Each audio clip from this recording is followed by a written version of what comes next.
Welcome everybody. It's my pleasure to introduce our next speaker.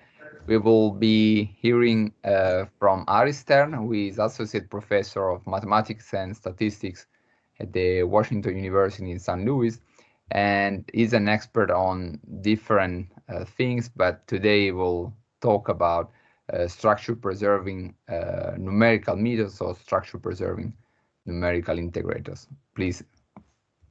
Okay, thank you very much for the invitation. I'm really glad to have the opportunity to speak with this group. And as we were talking about before the talk, you know, one of the few benefits of this pandemic is that we have the opportunity to sort of meet with people who are, you know, thousands and thousands of miles away, and I'm glad to be able to have the opportunity to do that.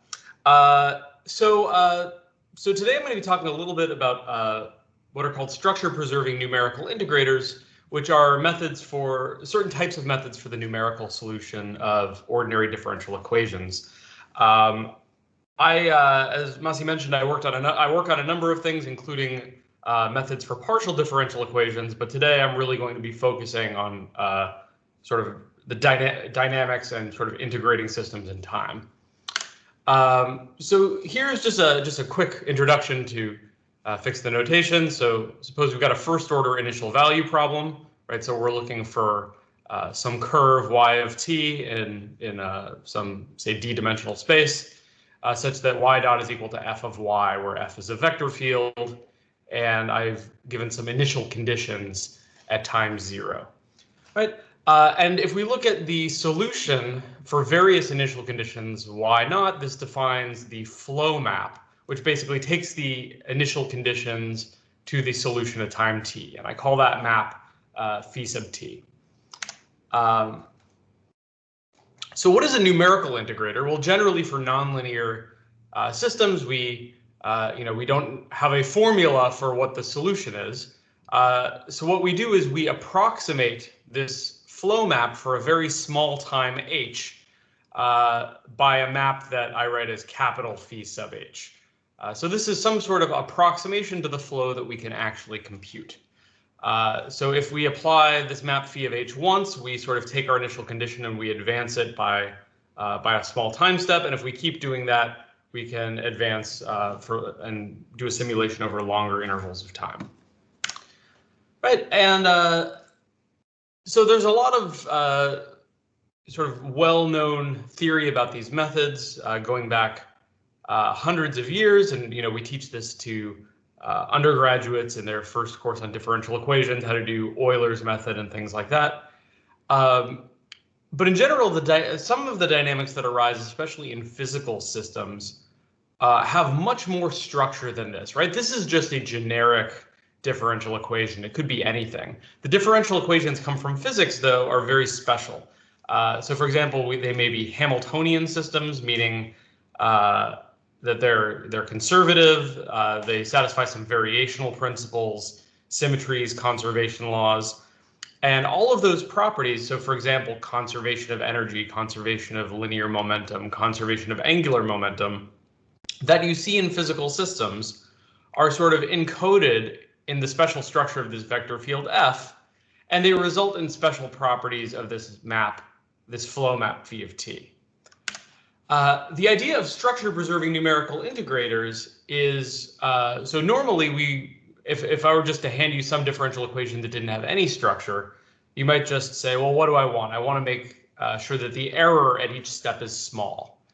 But structure-preserving numerical integrators aim not only to have the error be small, but also for this approximate flow to have some of the properties of the exact flow, and to have these exactly, not just within a small amount of numerical error. Sometimes it's not possible to have these structures be preserved exactly, but if there's some small error that stays small over time and doesn't accumulate, that's often just as good. So the idea is to come up with sort of methods for these non-generic systems that preserve the properties that the exact solution has and make sure that the numerical solution has those same properties. So let me just first, I mentioned generic numerical integrators. Let me, one of the best known is Euler's method, and the idea is, well, I just evaluate the vector field at y sub n, and I step forward by time h. So I imagine that the vector field is constant over that time step. And this gives me an explicit method, right? I could just plug in yn on the right-hand side, and I get my value at the next step, yn plus 1. Another method is the so-called backward Euler method or implicit Euler method. And that basically looks similar, except instead of evaluating f at yn, I evaluate f at yn plus 1. Now here I can't just plug in to get a formula for yn plus 1 because I have yn plus 1 inside this nonlinear function on the right-hand side.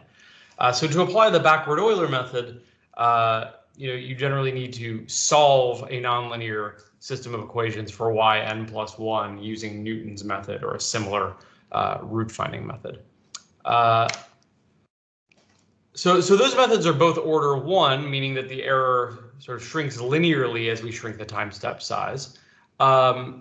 Here's an order 2 method, the midpoint method, and the idea is, well, instead of evaluating f at yn or at yn plus 1, I evaluate it at the midpoint.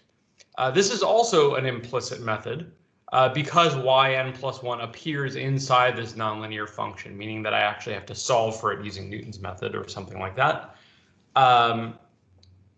Again, this is order 2, meaning that, for example, if I have the time step, my error will be reduced by approximately 1/4. So it's going to converge a lot faster, but the expense of having to do that nonlinear Newton solve is a bit restrictive. So Runge came up with one of the first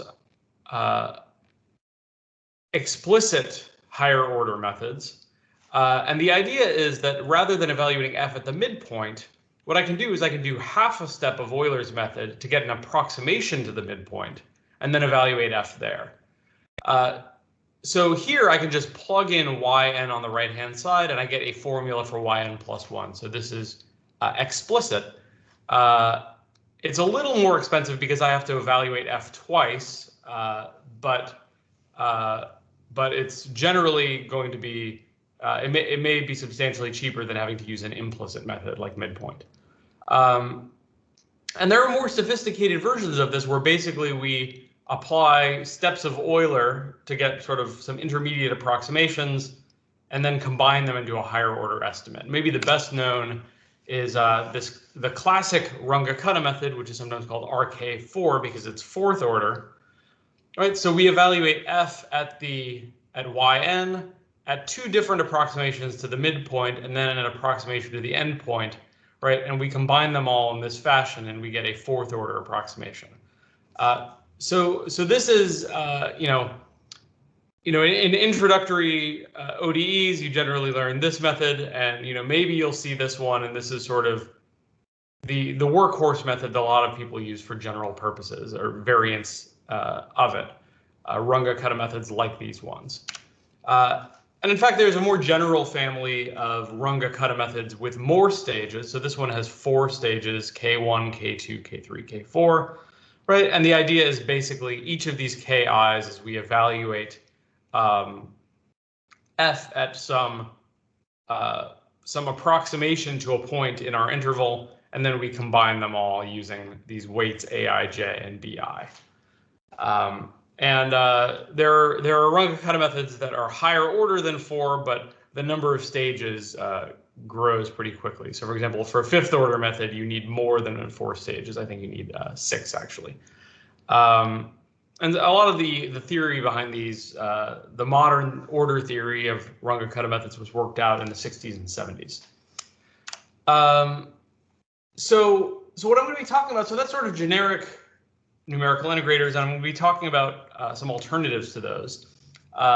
So my talk is sort of broken up into 3 parts. First, I'm going to be talking about structure preserving integrators for conservative dynamics, and by conservative, generally I'm going to mean Hamiltonian systems. After that, so a lot of that's going to be sort of review of previous work, a lot of which was done in the 80s and 90s. Then I'm going to talk about a couple of new directions that I've gone in. One is talking about basically for how these methods can be useful for systems that are actually not conservative, which is a little bit surprising because the general feeling is that, well, you should use these special methods if you have a Hamiltonian system, but if your system is dissipative or it doesn't have conservative forces, there's no point. You can just use an ordinary Runge-Kutta method. I'm going to show you that that's actually not the case. So there are two examples. I'm going to be talking about preserving limit cycles for these dissipative systems called relaxation oscillators, and these come up a lot in biology, for example, in the dynamics of neurons in the brain, as well as, and then finally, I'm going to talk about some very new work on that I've done with my co-author Robert McLaughlin on what we call functionally equivariant numerical integrators. And this shows that in some sense, a lot of these structure preserving integrators for conservative dynamics actually do a good job of preserving the evolution of non-conserved quantities. So even if, for example, momentum is not conserved, a momentum conserving method will do a good job at correctly capturing the rate of momentum decay or a momentum exchange, for example. So that's sort of the layout. So let me start with the overview of structure preserving integrators. And actually, I'm gonna start by giving just sort of an illustrative. Let me show a quick movie. Hopefully this is this visible to you guys? See this movie? Yeah. Okay, I can see the yeah. There we go. You see movie? Okay, so here's just a simple pendulum, and I'm integrating it with two methods. On the left, we have Euler's method, which is the one that I showed you. On the right, we have something called the symplectic Euler method. And if you'll notice what's happening with Euler's method, it's swinging higher and higher. Basically, the energy in the pendulum is increasing over time. Whereas the symplectic Euler method, we're getting basically what looks like approximate energy conservation. So we're getting the sort of something that seems non-physical and incorrect on the left, and something that seems more qualitatively physically accurate on the right. So the interesting thing about these two methods is they both have the same order. They are both first order methods, and I've taken the exact same time step size. So according to the classical analysis of numerical integrators, you would generally say that these methods are equally accurate. However, clearly there's something more going on here that the symplectic Euler method is doing that is causing it to be, in a very real sense, more accurate than Euler's method. So let me see if I can hopefully get this back. Right, can you see my slides again? Yep. Okay, great. Okay, so we can get a kind of a bit of a sense of what's going on with Euler's method and the symplectic Euler method by plotting things in phase space. What we see here is actually we get sort of these approximately sort of periodic solutions for symplectic Euler, which are correct. They're what you would get with the exact physical system. Whereas Euler's method, you see the solution spiraling outward in phase space. Right, so here this is a phase space diagram. Basically, I have the angle on the x-axis and the angular velocity on the y-axis. So Euler's method is giving non-periodic solutions that spiral outward over time. Symplectic Euler is basically giving us these approximately closed curves that have nearly conserved energy. And here I've shown another example of simulating the outer solar system using either Euler's method or the Sturmer-Verlet method, which is a higher order variant of symplectic Euler. And basically, you see Sturmer-Verlet, we get these sort of nice closed orbits for the planets, whereas Euler's method, you see sort of the planets spiraling outwards and doing. So if you wanted to simulate a pendulum or the solar system, you would not want to use one of these methods. You'd rather use a method like these. So what makes these special? So I'm going to start by looking at Newtonian ordinary differential equations, right? And these basically are systems in the form F equals ma, right? Mass times acceleration equals, here I've got a conservative force, so it's minus the gradient of some potential. If I define the conjugate momentum as mass times velocity, so I call that P, all right, I can now write this as a first order system in Q and P. And if we define this function h, which is called the Hamiltonian, and this represents the total energy of the system. So this first term is the kinetic energy. It's basically going to be 1/2 times mass times velocity squared, except since P is mass times velocity, I have to have an inverse of mass in there. And then this is potential energy. So kinetic plus potential energy. And then I can write this system in the form Q dot I equals partial H partial PI, P dot I equals minus partial H partial QI. And here, these I are the different components from 1 to D. All right, so we say that a system of ordinary differential equations is Hamiltonian if we can write it in this form, right? And in particular, that means it has to be in an infinite dimensional space. Sorry, not infinite dimensional, even dimensional space. Infinite dimensional would be a bit harder. All right, so what are some of the conservative properties of Hamiltonian systems? Well, for one thing, we get that that the Hamiltonian itself is constant in time because of the chain rule. We basically are going to get, we apply the chain rule, we get partial H partial QI, partial H partial PI, minus that same term, and they cancel. Another important property of Hamiltonian systems that is sort of a bit more recent discovery, I think this is due to Poincaré, is that the flow preserves the what's called the canonical symplectic 2 form. This is the differential form dqi wedge dpi, where here there's a sum over I. This is basically using Einstein index notation. Another way of saying that is that the if I look at the Jacobian of the flow map, d phi t, and I form that matrix, if J is this thing called the canonical symplectic matrix, I have the Jacobian transpose times J times the Jacobian is equal to J. Right, if J were, instead the identity matrix, this would basically be saying that the Jacobian is orthogonal, and you could sort of think of this as saying that, this preserves a skew symmetric bilinear form as opposed to the symmetric bilinear form from the Euclidean inner product. And a corollary of this that's very important is that the flow is volume preserving. And this is known as Liouville's theorem, and this is basically the statement that the determinant of d phi of t is equal to 1. And this is very important from the perspective of a number of, I know there are a number of people here who are a major theme of the seminar is statistical computing. This is especially important when talking about, for instance, the statistics of nonlinear systems. So if you have a chaotic nonlinear system, for example, you might not, it might not be meaningful to say something about individual solution trajectories because a tiny perturbation in your initial conditions can lead to a completely different solution. But you might be interested in sort of statistical properties of this system. And the fact that there is an invariant measure on your phase space that's invariant under the flow is really important to being able to talk about those sorts of things. There's also a result called Noether's theorem, which says that if we have symmetries of the Hamiltonian, those correspond to momentum maps that are conserved. So, for example, if we have a system that is invariant with respect to translation in space, then we get conservation of linear momentum.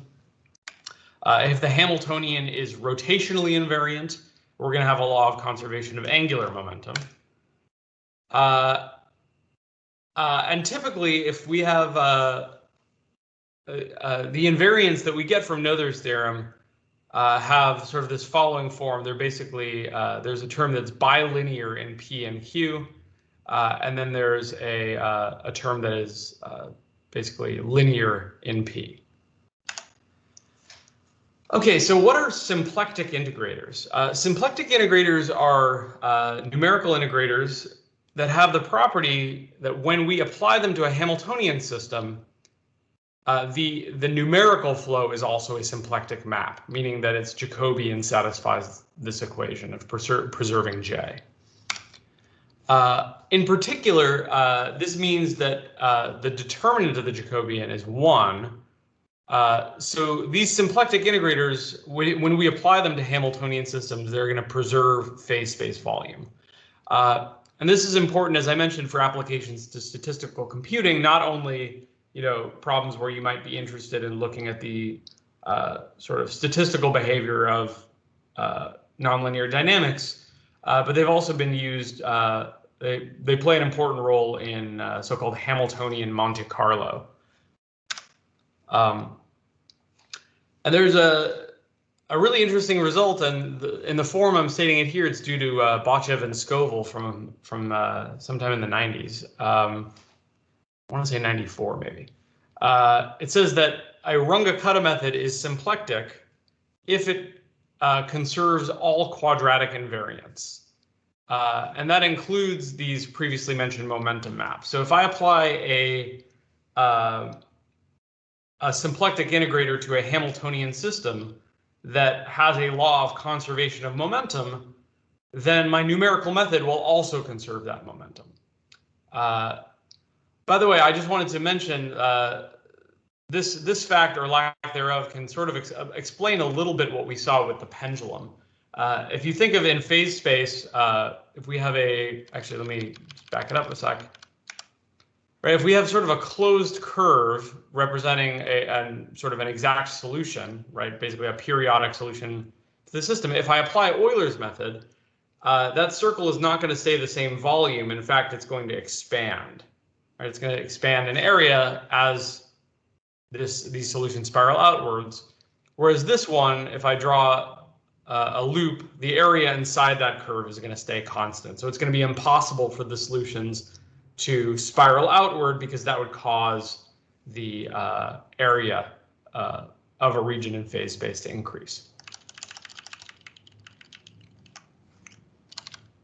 Okay, so interestingly, these symplectic methods don't preserve energy exactly. However, they preserve a nearby so-called modified Hamiltonian. And that means that there's no energy drift. So as I mentioned, sometimes we can't get things exactly, but knowing that this doesn't sort of drift over time is almost as good. It basically means that our error is O of 1 for for long times. And it turns out it's impossible for a symplectic method to conserve both momentum and energy. So this is actually the best we can hope for. And there are some examples of symplectic methods include midpoint methods and higher order Gauss collocation methods, which are examples of implicit Runge-Kutta methods.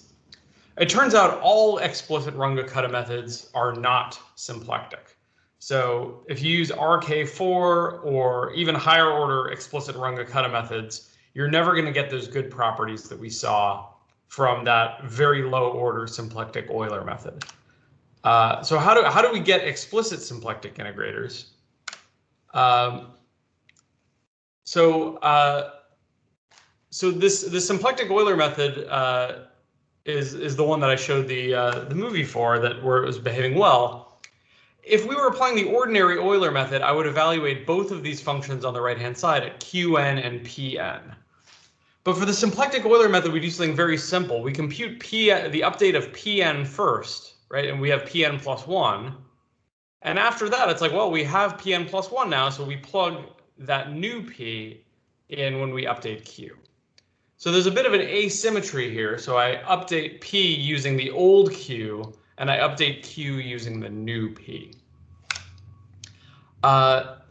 There's a more symmetric version of this called the Sturmer-Verlet method, which is order 2. And this is basically, I do a half a step of P, then I do a full step of Q with the new P that I just computed. and then I do another half step of p. This is sometimes called the leapfrog method because sort of p goes halfway and then q leapfrogs over it. And these are examples of what are called partition Runge-Kutta methods, which basically use sort of like applying a different Runge-Kutta method to q and to p. So this first line is sort of like applying the the Euler method to p, and this line would be like applying the implicit backward Euler method for q, and we're sort of mixing those. It turns out they don't preserve all quadratic invariants, but they preserve exactly the ones that we need for symplecticity and momentum preservation. So essentially all we need is to preserve quadratic invariants that are actually bilinear, right, that are linear in P and linear in Q. And in fact, both of these methods, if we eliminate the P variables, can be written as sort of this centered finite difference discretization of Newton's equation. There's another family of methods called splitting methods. And the idea of splitting methods is, suppose I can write the Hamiltonian as the sum of two Hamiltonians. And I might not be able to exactly compute the flow of the Hamiltonian system H, but maybe I can exactly compute the flow of H1 and the flow of H2. So a splitting method alternates between those to approximate the flow of H. So here's an example. So if H1 is kinetic energy and H2 is potential energy, I can imagine those individually. So if I have only kinetic energy, I just have this pure drift equation, right? So I have Q dot equals M inverse P, but P dot is equal to 0 because there's no force over here. All right, and then for this one, I have a potential energy, but no kinetic energy. And so each of those I can solve exactly because, right, for this one, P is constant over the entire interval. So my right-hand side is constant. And also here, the right-hand side is constant because Q is constant.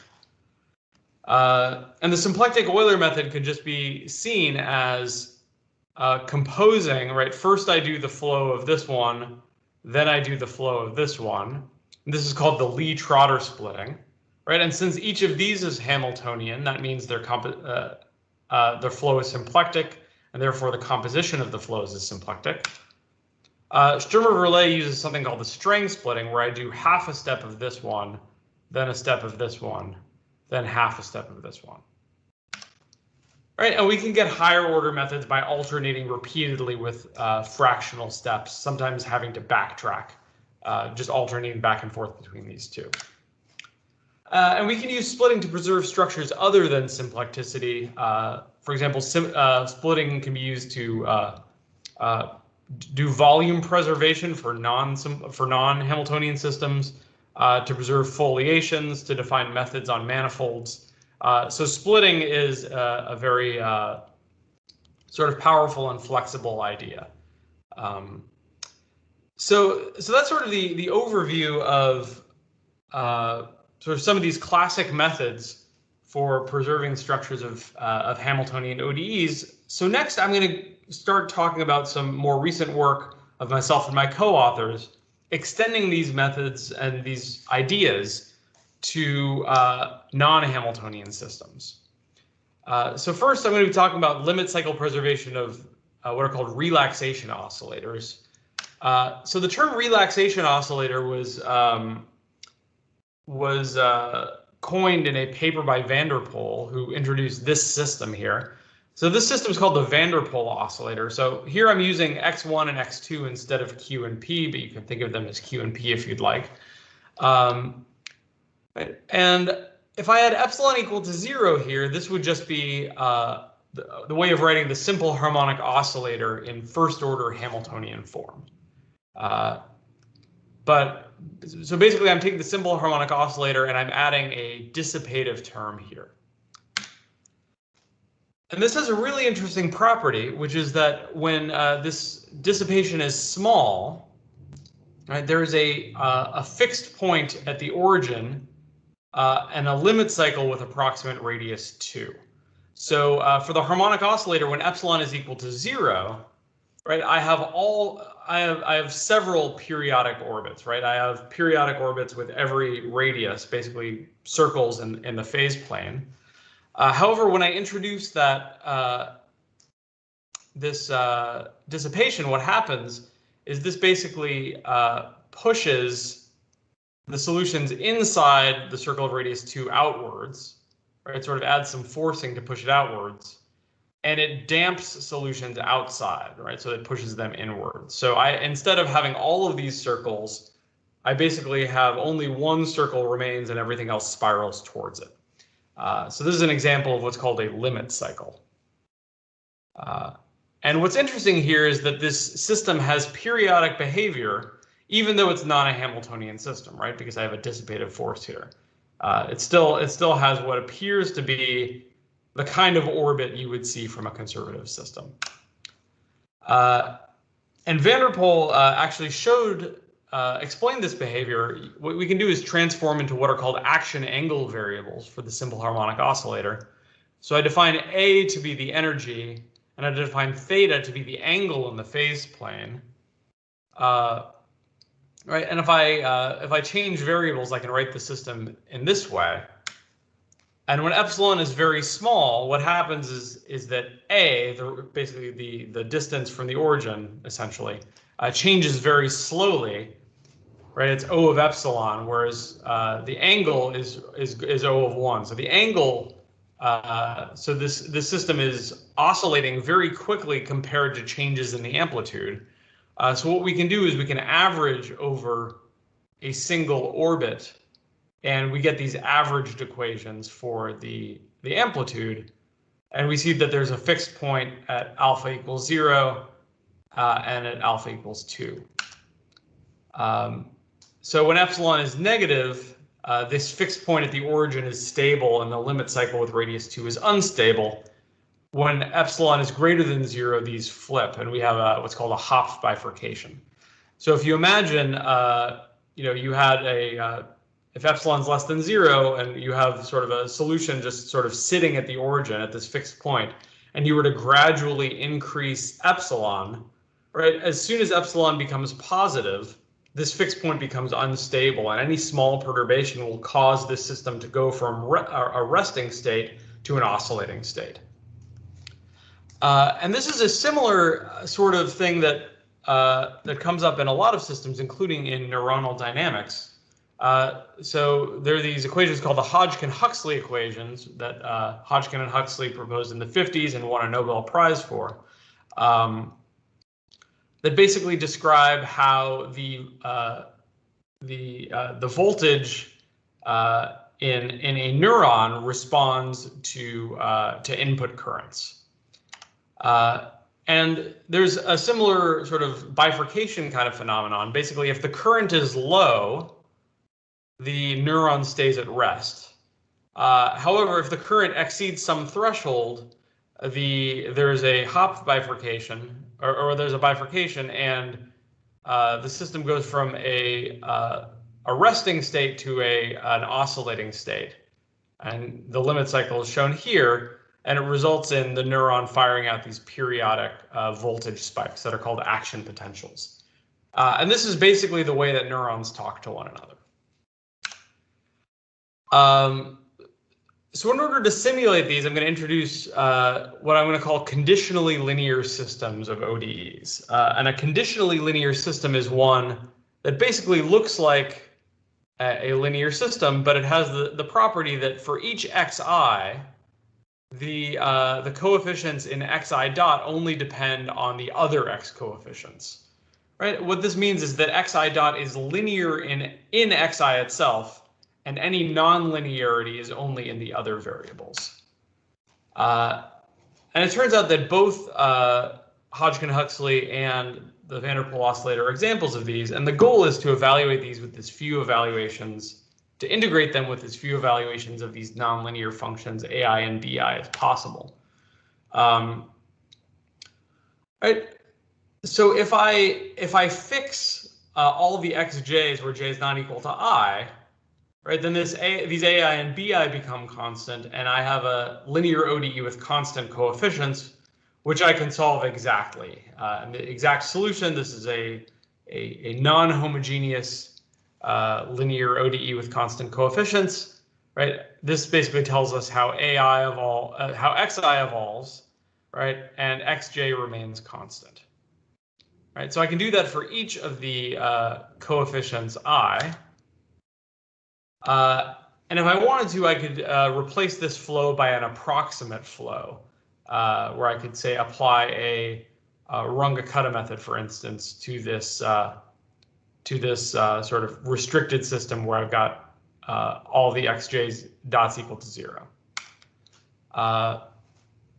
Right, so there are a few different kinds of methods that people have applied. One are what I'll call Euler type methods. And this is basically I pick some approximate flow for each I, and I apply it to the old state of the system at time n.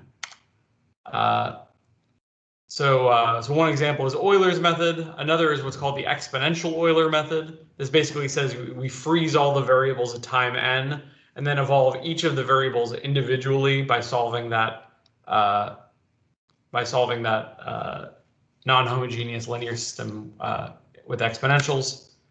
There's also something called the semi-implicit Euler method.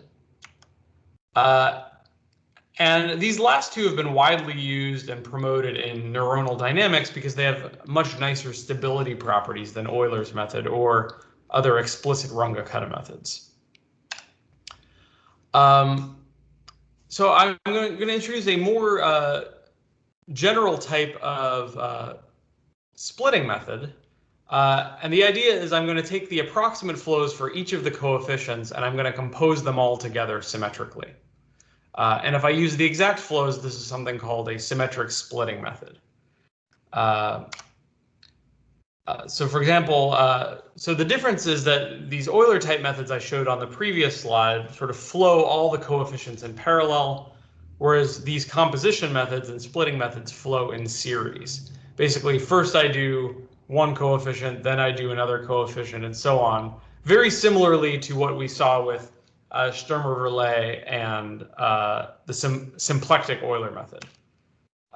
So in fact, Sturmer-Verlet is an example of this when applied to conditionally linear systems.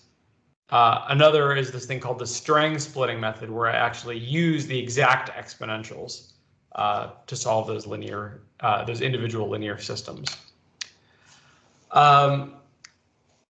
So interestingly, even though this isn't a Hamiltonian system, we see that the splitting method and Sturmer-Verlet method capture this limit cycle very accurately, whereas these Euler type methods give a limit cycle that's much too large and has the wrong shape.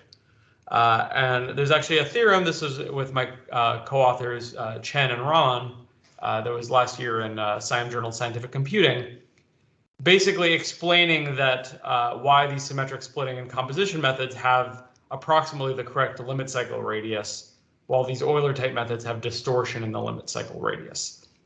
Intuitively, you can think of it as, if you'll remember, the Euler method with the pendulum was sort of causing it to be pushed outwards so that solutions spiraled outwards.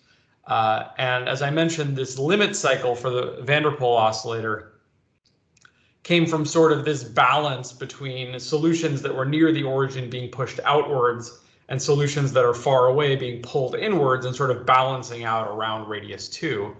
Well, what happens with these methods is essentially they're kind of pumping energy into the system and they're pushing out too hard. And then you can think of that as pushing the limit cycle outwards from an intuitive point of view. So here's some more numerical experiments. I'm comparing a lot of methods.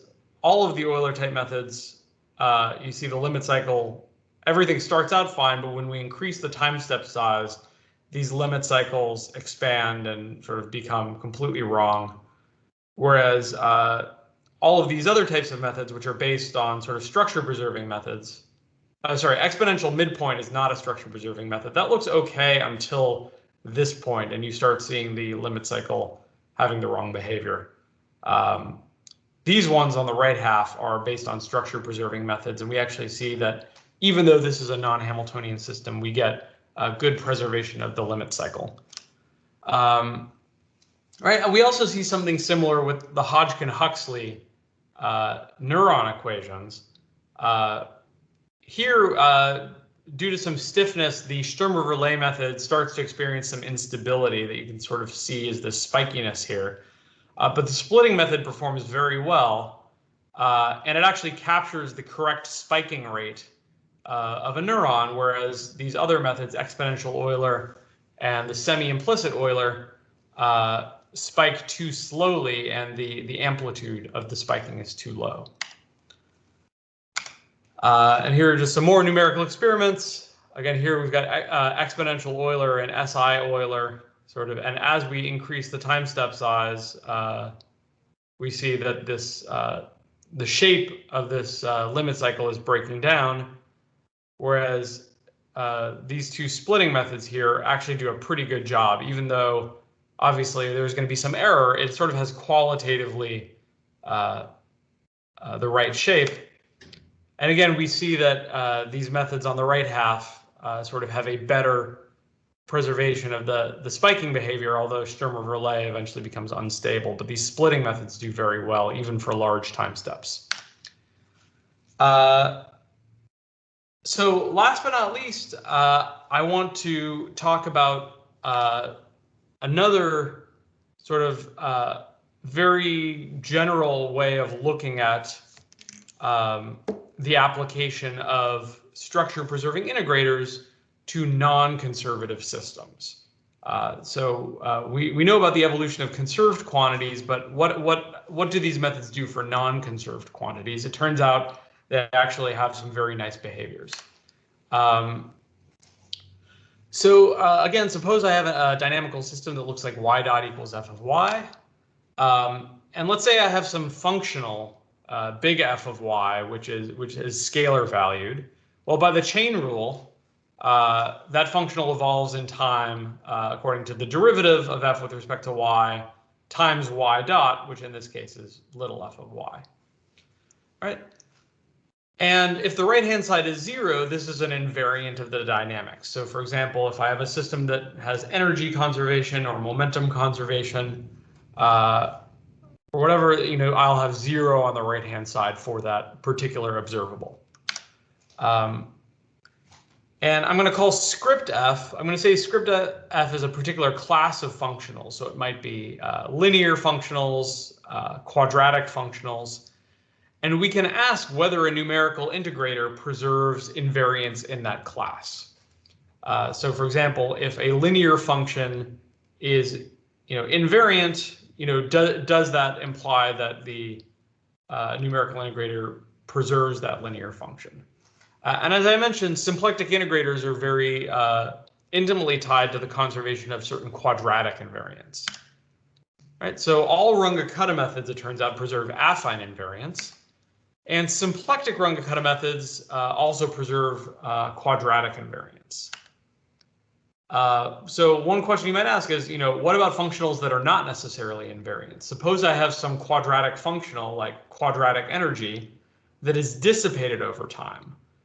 How does the method correctly capture that dissipation? So in order to describe this, I'm going to consider the following augmented system. So I'm going to introduce a new variable z, right? So I'm going to have y dot equals f of y, and z dot equals f prime of y f of y, right? So in particular, if I had z equal to f of y, right, then z would just be equal to f of y for all time, because it's satisfying the same evolution equation that big F of y was satisfying, right? But I can also apply a numerical integrator to this augmented system. So it takes yn zn to yn plus 1 zn plus 1. And I'm going to define a numerical integrator to be functionally equivariant with respect to this class of functionals f if whenever zn is equal to f of yn, that implies zn plus 1 is equal to fyn plus 1. So what this basically tells me is that I can either evolve, I can step forward yn plus 1 and evaluate the functional f, or I can evaluate the function f and step forward the augmented system, and I get the same thing.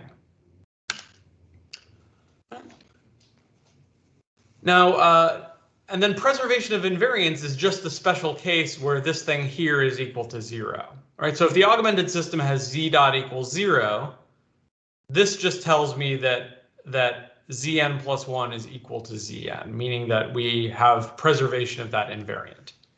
But we can also talk about this for non-invariants. And you might think that, well, preserving this functional equivariance is a much stronger condition, right? Because it has to do not only with these the case where this is 0, but also the case where it is not 0. But actually, it's not stronger. These are actually equivalent. So clearly, if we preserve functional evolution, which means functional equivariance, that implies preservation of invariance. But actually, the converse is true as well. So this is a theorem of a forthcoming paper with McLaughlin. So suppose our class of functionals contains at least affine functionals. And we say that a method is functionally equivariant with respect to f if and only if it preserves invariance. So if the method preserves invariance, then it also preserves the correct evolution of non-invariance. And the proof is basically to observe that if we look at the augmented system, by the chain rule, z minus f of y is an invariant.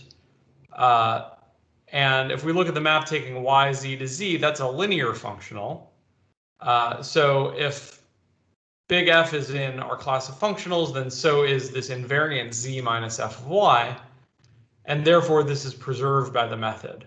So, and preservation of this invariant z minus, sorry, that should have been a y, and these should have been y's as well. Apologies for that typo, but it basically means that since this invariant is preserved, we have functional equivariance of this method.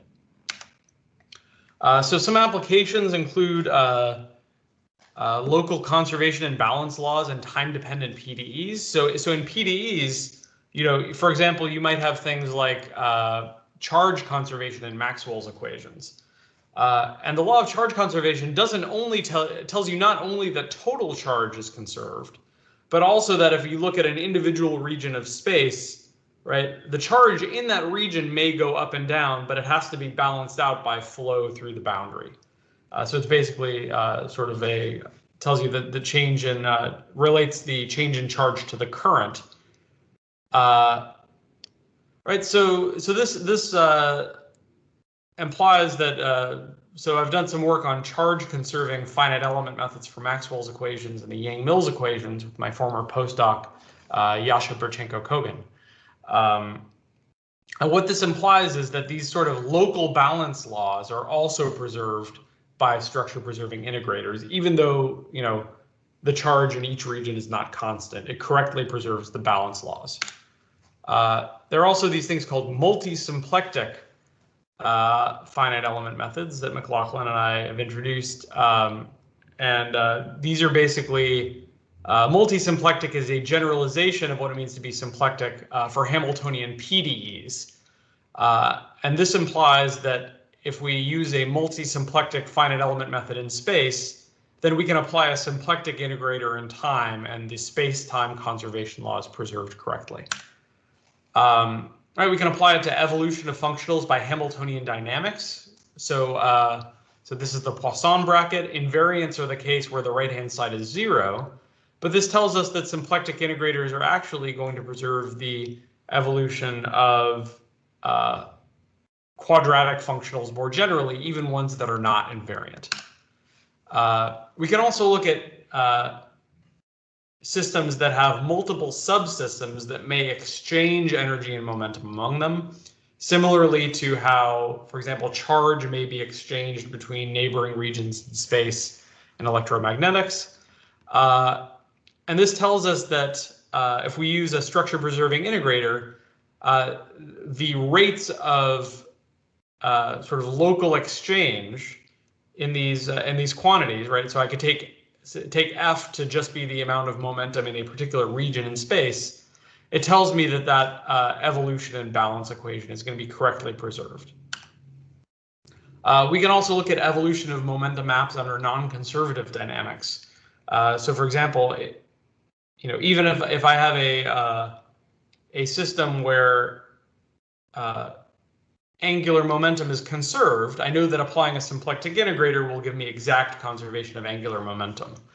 However, if angular momentum is not conserved, these results tell me that essentially applying a symplectic integrator will give us the correct evolution of the angular momentum, even though it's not staying constant.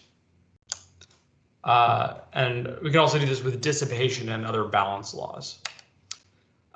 So to conclude, these symplectic integrators can exactly preserve symplectic structure, phase space volume, and conserved momentum of Hamiltonian systems.